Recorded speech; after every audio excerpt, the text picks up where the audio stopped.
What's going on, folks? I'm going to show you where you would find your fuses at on a Pontiac G6. This happens to be a 2007, but it's probably the same for multiple different years. You actually have about 3 different spots to where you will find your fuses at.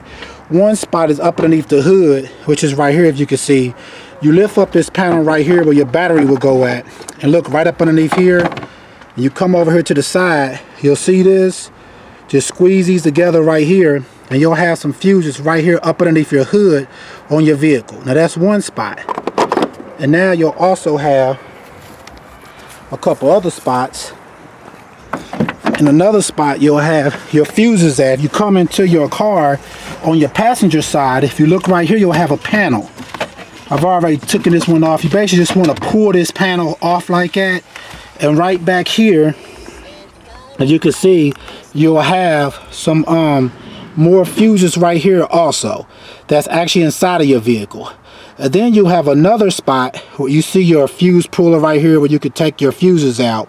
Then also you'll have another spot where you have fuses at in this Pontiac G6.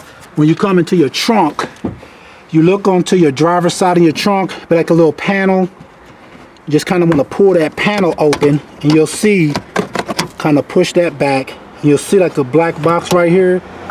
Just kind of want to squeeze it at the top and pull it out right there, and you'll have another fuse box right here.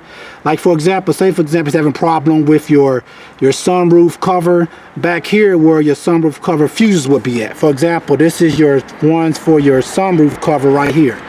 But you have 3 fuse boxes in this Pontiac G6. Like I said, one underneath the hood, one inside of your vehicle, and then one that's going to be in your trunk. Alright folks, once again, this is how you will find your fuse boxes on a Pontiac G6 and this is the same for multiple different years of vehicle.